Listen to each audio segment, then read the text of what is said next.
arra kanan qabadhee isiniif dhufe aappii waan gurguddoo sadii of keessatti qabate kanan ofii kiyyaa kiriit yookaan uumuu jiru jechuudha develop gochuu jiru ka yeroo gabaabaa booda Play Store irratti publish godhu isiniif qabadhee dhufeetiin jira hanga dhumaatti nafaana turaa isiniin jaa aappii kana kanan uumuu jiru afaan Oromootiin aappiin kun voice club of keessaa qaba akkasuma bulchiinsa barattoota akkaataatti bulchan akkasuma barnoota hedduu of keessaa qaba jechuudha qur'aana guutuu qaari'oota hedduu wajjiniin jechuudha kunoo akka kanattiin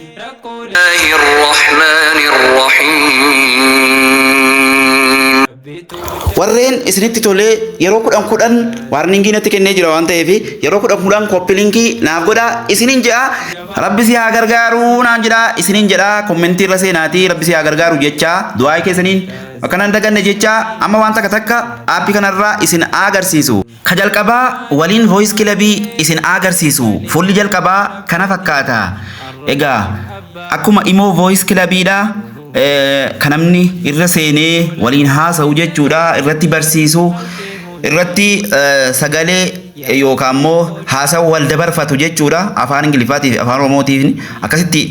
jira jechuudha akkasittiin afaan ingiliffaa jijjiiruu dandeenya akkasittiin afaan oromootti jijjiirree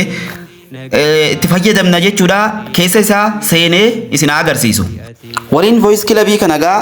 egga login goone akkasitti seenne kaane akkasitti nu dhufa egga voice club keenya uummanne kaane kunoo akkasitti dhufa jechuudha akkuma voice club imoosan giftiin jira akkuma ka TikTok giftiinis ni jira wanni hunduu ni jira jechuudha wanni hunduu as keessa ni jira jechuudha akkasittiin gana kanan Play Store irratti ol baasuuf deemu jechuudha inshallah yoo rabbi na gargaare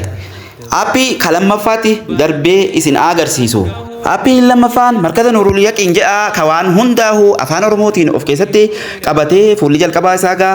kunoo akkuma kana bagana gaan dhuftan jedha fuulli jalqabaa isaadha akkasittiin kan waan hundaahu of keessatti qabatee jiru jechuudha egaa kunoo fuula jalqabaa yeroo maktabaa sagalee akkasumas sagaleewwan bulchiinsa barattoota bulchiinsa sagaleewwanii bulchiinsa hadiisaa ka jedhu waa hedduu of keessaa qaba jechuudha qur'aana guutuu jechuudha qaari'oota hedduu wajjiniin qur'aana guutuu kun akkanattiin ka of keessaa qabu jechuudha Bismillahir Rahmanir Rahim Alhamdulillahi Rabbil kun aappii markaza Nuurul Yaqiin qophaa'u jiru jechuudha aappii kan waa hedduu qabaa ammattis nagarsiisee fixuu hin dandayu mee amma akkaataa itti fakkeenyaaf voice club ka imoodha kallattiin aappii kana keessaa ittiin seennu isin agarsiisu egaa asiin ammallee join godhi imoo seeni jechuu jira akkasitti yeroon tuqee kallattumaan markaza Nuurul Yaqiin ka imoo keessaa nu geessaa jechuudha amma ka voice club ka mataa isaadhaa amma publish goonutti jechuudha akkasittiin as na fidaa jechuudha inni sadaffaan kun immoo student management systemidha akkaataa itti barattoota manage godhan aappii sadaffaa jechuudha bakkuma takkatti kan ol baasu deemu inshallah kana fakkaataa jechuudha innis waa hedduu of keessaa qabatee jira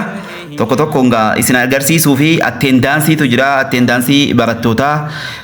barattoonni egaa barataan takka argamee baratu jira present absent egaa barataan kun ammalleetiin egaa aktiiviidha hunda waan hunda ka of keessaa qabatee jiru jechuudha inni kunis aappiin inni kunis marregaa kana fakkaataa gadi fageenyaan yeroo biraa isin agarsiisa inshallah du'aa keessaniin nabira dhaabbaddaa isiniin jedha warri mala kana fooloo gochuun viidiyoon kun like share copy linkii hundumti keessanuu godhaa isiniin jedha